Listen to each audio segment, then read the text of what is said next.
Hi అండి. ఈరోజు నేను ఉదయం టిఫిన్‌కు ఇడ్లీ పల్లీ చట్నీ చేస్తున్నాను. ఫస్ట్ ఇడ్లీ పాత్రలో పిండి వేసి గ్యాస్ మీద పెట్టి ఉడికిస్తున్నాను. ఇడ్లీ ఒక పక్క ఉడుకుతుందనమాట.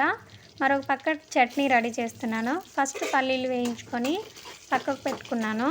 తర్వాత అదే బండిలో పచ్చిమిర్చి, కొత్తిమీర కొంచెం, వెల్లుల్లి రెబ్బలు 2 స్పూన్ల ఆయిల్ వేసి వేగనివ్వాలి.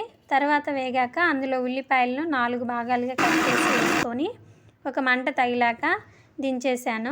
అవన్నీ చల్లారిపోయాక మిక్సీ జార్లో వేసి నానబెట్టుకున్న చింతపండు రసం, ఉప్పు వేసి మెత్తగా మిక్సీ పట్టుకున్నాను. చట్నీ అయితే రెడీ అయిపోయింది. అలాగే 15 నిమిషాల కల్లా ఇడ్లీ కూడా ఉడికిపోయిందండి. ఇడ్లీ కూడా గ్యాస్ మీద నుండి దించి వేశాను. 5 నిమిషాలు ఆగాక మూత తీసి హాట్ బాక్స్లో వేసుకుంటున్నాను.